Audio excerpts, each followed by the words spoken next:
Welcome to my kitchen. આજે બનાવીશું ભરેલા પરવરનું શાક। તેના માટે અહીં મેં 250 ગ્રામ પરવર લીધા છે।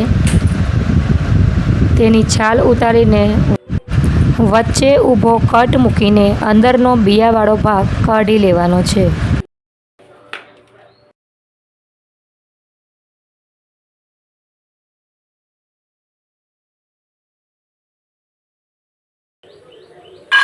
હવે પરવરમાં ભરવા માટેનો મસાલો તૈયાર કરીશું। 2 ટેબલસ્પૂન સિંગદાણા અને 1 ટેબલસ્પૂન તલને હલકા શેકી લેવાના છે। શેકાયા બાદ તેને મિક્સર જારમાં ટ્રાન્સફર કરીને તેમાં 3 ટેબલસ્પૂન જેટલી સેવ એડ કરીને પીસી લેવાનું છે।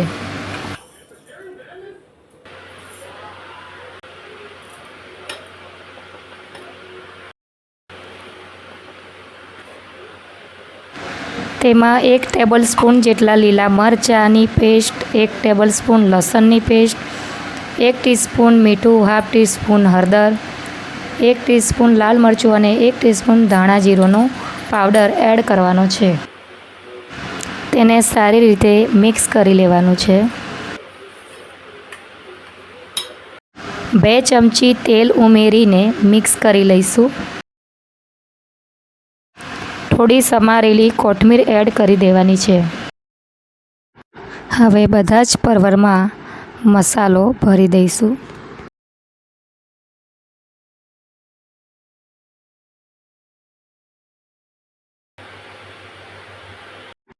કઢાઈમાં તેલ મૂકીશું।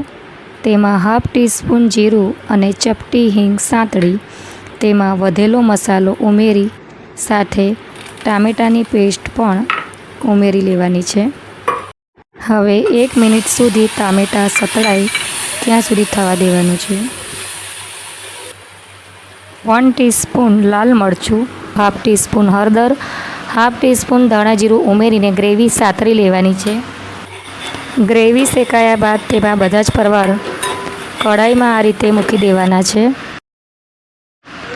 તેના ઉપર પાણીવાળી થાળી ઢાંકીને તેને ધીમા તાપે 7 થી 8 મિનિટ ચડવા દેવાનું છે।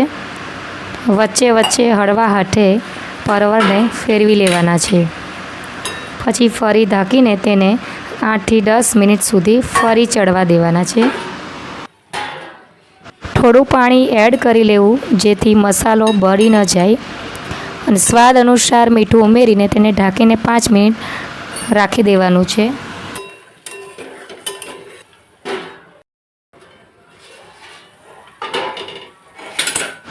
હવે તૈયાર છે ભરેલા પરવરનું શાક।